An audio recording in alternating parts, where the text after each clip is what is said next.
going, everybody? Welcome to General Hospital MV, my GH After Show, and a happy Super Bowl Sunday to all of you out there. I'm going to keep this one a little bit short because it is Super Bowl Sunday and I want to watch it. But I want to talk about my favorite highlight of the week first of all, and that is Sonny and Mike's scenes.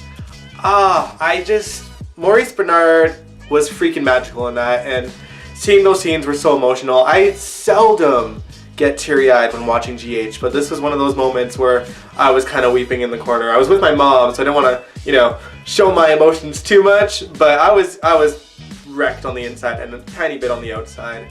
I mean, I don't know if those were Max Gale's last scenes as Mike, but it seemed pretty final to me, and honestly, it was a good send-off. They killed it. I don't know what more to say. It was beautifully done, beautifully written, just handled really, really well. So I really appreciated those scenes. I do hope that we see Max a bit more, but I'm getting the sense that it is kind of the end for him on the show, which is sad because he's a great actor too, and I've loved the storyline and seeing him in it. I never would have thought at the beginning. I was really nervous when I saw that Ron Hale wasn't going to be in the role for this, but Max killed it. What can I say? It was so good, this whole story. The only thing I didn't like about the story was the whole mob aspect. It was so unnecessary. And where is Margot now? She's gone. No one's heard from her in a bit. So, I don't know. It is what it is. That was the only bad part. The rest of it was flawless in my opinion. So, good job, GH. Good job. Beyond that, I didn't feel like there was a whole lot of movement in much of the other stories on the show. It felt like everything was kind of at a standstill. And I was kind of struggling getting through most of the week of GH because it was kind of boring to me.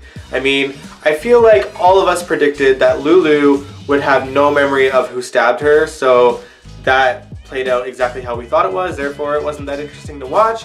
And of course, now she wants to go under hypnosis, and you know that it's going to be Kevin/Ryan who's going to hypnotize her, if he can. I mean, he's not a hypnotist, so who knows? Let's see how that goes. Also, I get the feeling that Ryan is going to frame Franco for the murders. I mean, not surprised at that either, so it's just kind of I don't know. It's February sweeps now, so I'm hoping that the storyline comes to its climax and comes to an end. It better at this point. I mean, it's being dragged out for a while now, and it's not that the story is not enjoyable. It's just, it's running a little bit too long. We need some movement and, the climax and the end to happen ASAP. In my opinion anyway. What do you guys think? There's also the matter of the blind storyline. So we know that Ryan went blind, and we learned this week that Kevin had also gone blind. So I'd imagine that somewhere out in the world, Alex is also blind, given that we know that she has ties to whatever doctor Kevin paid a visit to long ago. But I don't know. I just don't know where they're gonna go with the storyline. The only way I can see more happening is if Jason or Drew go blind next, or both. But what's the point? I don't know. At least Robert's back, I guess. Alright, now let's talk about Dawn of Day for a second, because it turns out, supposedly, that Daisy is the one that has been stalking Sam, not Shiloh. So, I don't know if I believe it. Do you guys believe it? Let me know in the comments. I just feel like it's a possibility, and I'm kind of scratching my head. If it was Daisy, then what is the point of Shiloh? What's going on? Is he just shady and trying to get with the girls that he's, influencing, or what? Who knows? But either way, Sam and Jason have this brilliant idea to fake that they've broken up so that Sam can get inside of Dawn of Day. First of all, Sam, Jason, nobody knew you got back together. Apart from Carly and Sonny, no one else knew. So what is, even Christina's probably going to be when did you guys get back together officially to break up? So, I don't know. It seems a bit silly to me, but that's how Sam's going to get into Shiloh's good graces. But I feel like Shiloh is probably good enough of a con to see it coming from a mile away. It's con versus con, and I don't think that they're going to outplay each other anytime soon.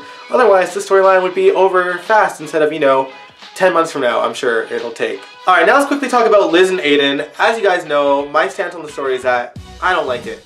I don't like that Elizabeth and Franco think that Aiden might be gay based on the fact that he likes to bake and that he's kind of quiet and watches certain TV shows. It's irritating to me as a gay man myself. That being said, I do like that Elizabeth went to Lucas and Brad for some advice, and they gave her really good advice. Don't confront him on it, just bring your gay friends around and show that you're open to people of, many types. So they handle that well. I mean, I know that it's, it's a little kid and he probably doesn't even know the word gay or if he's attracted to boys at all. He doesn't strike me as a type anyway so far. But, you know, at least there's that part of the story that they handled well. Because apparently Franco just wants to confront him, and that's just a mistake right there, man. You need to just back off and let Liz do her thing, okay? I think you're gonna be a little bit too busy when Ryan frames you for murder anyway, so, you know, have fun with that. Beyond that, the only other plot points that kind of continued in the show was that Brad found out that Willow thinks that Wiley is her son, and Julian and Kim got back together in the midst of Drew thinking that he might have a chance with Kim because, you know, Carly was cheerleading them on. Overall, the week was pretty uninteresting to me, but I mean, we are in the midst of February sweep, so I'm hoping things kind of build up and go at a faster pace and get more exciting to watch. One can hope. Anyway, I'm gonna leave this video here. If you like this video, give it a big old thumbs up, subscribe if you want to, and I will catch you guys next week. See ya.